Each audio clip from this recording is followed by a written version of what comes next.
Thomas and Friends, making treks to great destinations.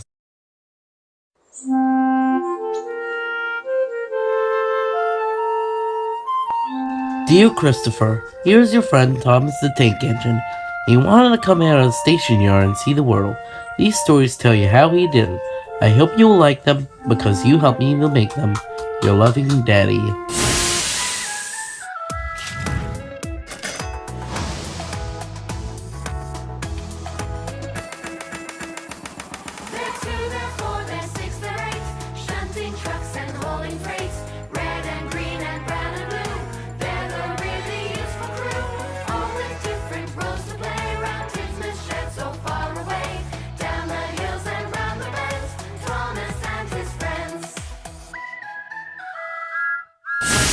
Today on the island of Sorta, Gordon tries going 100 miles per hour. Then, we'll see his eyes get covered by the Sorta May Day poster. But first, a special visitor comes to the island of Sorta. Gordon and the famous visitor. It was an important day in the yard. Everyone was busy and excited, making notes and taking photographs. A special visitor had arrived and was now the center of attention.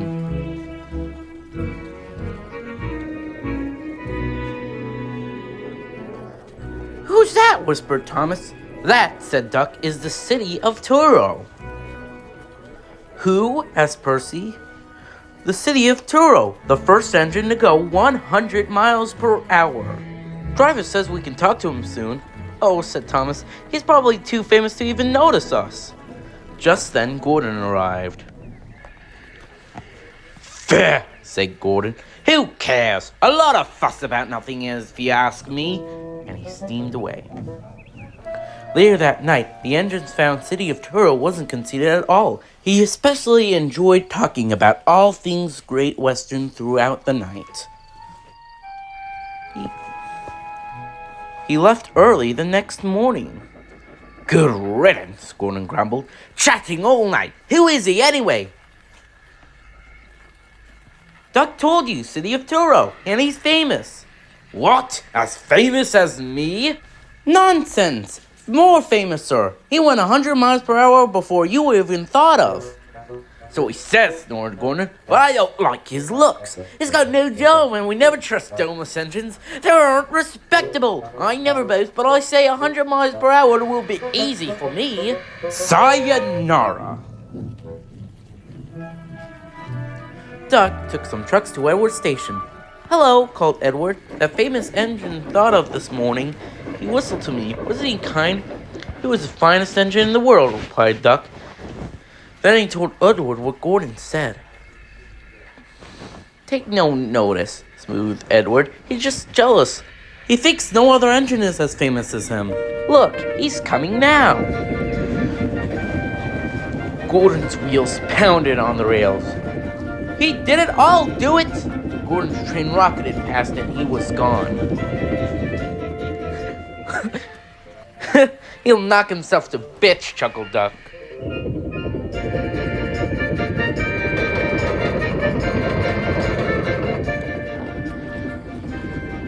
"Steady, Gordon," said his driver. "We aren't running a race." "We are, then," said Gordon. He said it to himself. Suddenly, Gordon began to feel a little strange. "The top of my boy feels funny," he thought. "It feels as if something's loose. I better go slower." On the viaduct, they met the wind. It was a teasing, strong wind, which blew suddenly in hard puffs. Gordon thought it wanted to push him off the bridge. "No, you can't," he said firmly, but the wind had other ideas. It curled around his boiler, crept under his loose dome, and lifted it away into the river. "Looks like soup." Gordon was most uncomfortable. The cold wind was whistling through this hole where his dome should be, and he felt silly without it. When he arrived at Knapford Station, the trucks laughed at him. Gordon tried to wish them away, but it was no use. They crowded round him no matter what he did. On the way back to his shed, Gordon wanted his driver to stop and fetch his dome. Charlotte's using it for a soup bowl now. Now we'll have to get you a new one. Gordon was cross.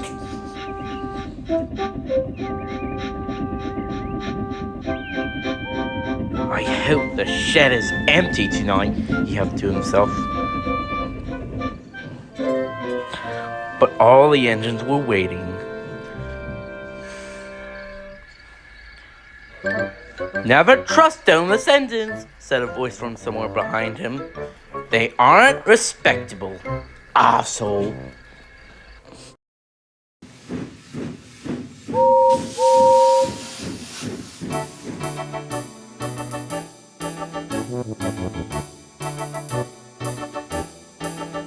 We'll sing a song for Gordon.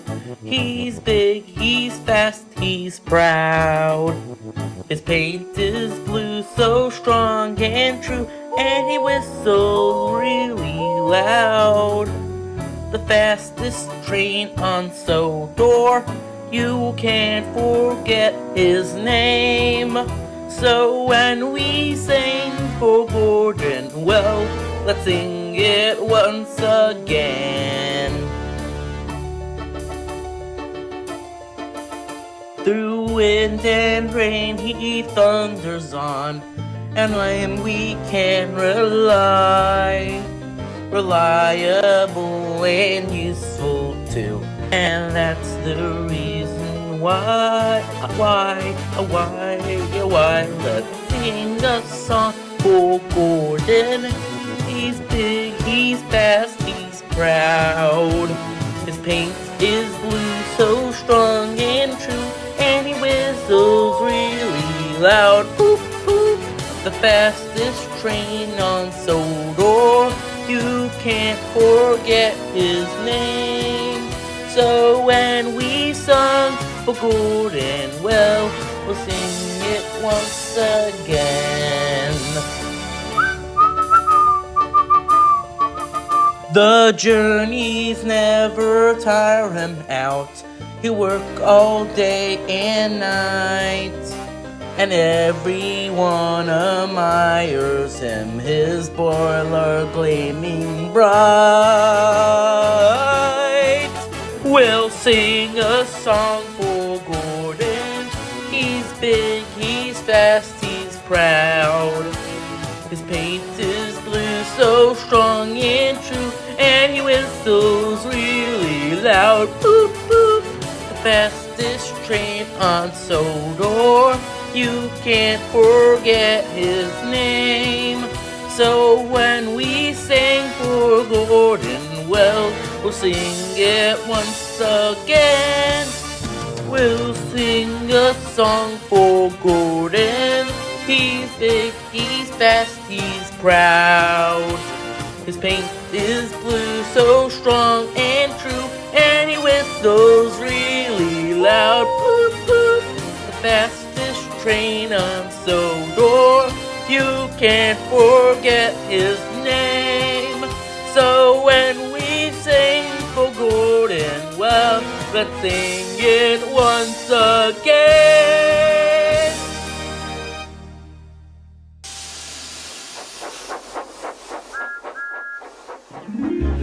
Best Dressed Engine. It was May Day, and the engines were celebrating.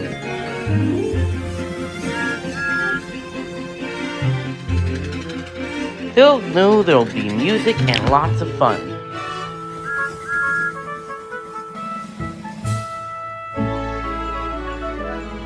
The station was being decorated. Sir Top and Hat said the engines could be decorated too. I'm gonna have flags and streamers, whistled Percy. I'm gonna have a big red banner, whistled Thomas. What decorations will you have, Gordon? Answered Murdoch. Decorations aren't dignified for an important engine like me. I pull the express. Gordon was feeling insulted. Welp, you're lost.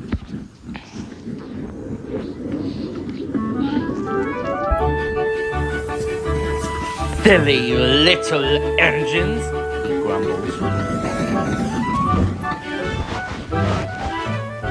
Thomas was enjoying himself. He was bringing a maypole. The farmer's children waved, and Thomas peeped happily as he passed by.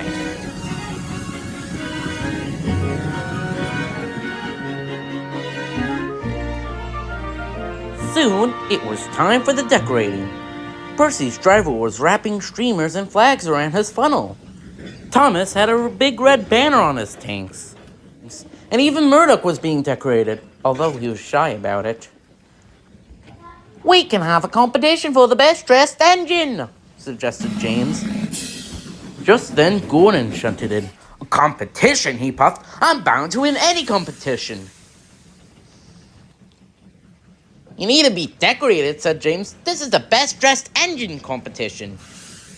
"Not me," protested Gordon. "You never catch me looking so ridiculous." The engines felt splendid.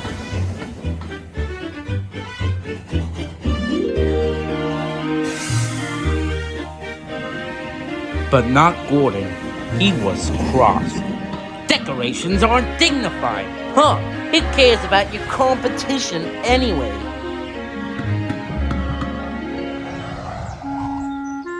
Further down the line, a colorful banner was strung across a bridge. Then, as Gordon steamed over the bridge, it came loose and wrapped around his firebox. He couldn't see the line ahead. Gordon tried to whoosh it off, but the banner wouldn't budge. "I can't see!" he whistled loudly to his driver. "Stop!" "You can't stop, Gordon," his driver called back. "You're the express."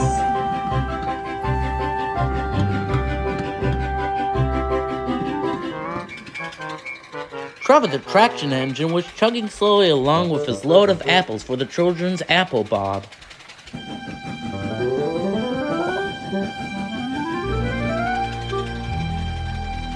Trevor heard a whistle. He was going as fast as he could, but it wasn't fast enough. The apples were all smashed.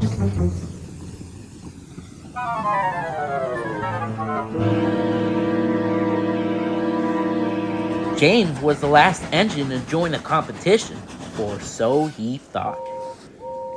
"Here comes Gordon," said the passengers.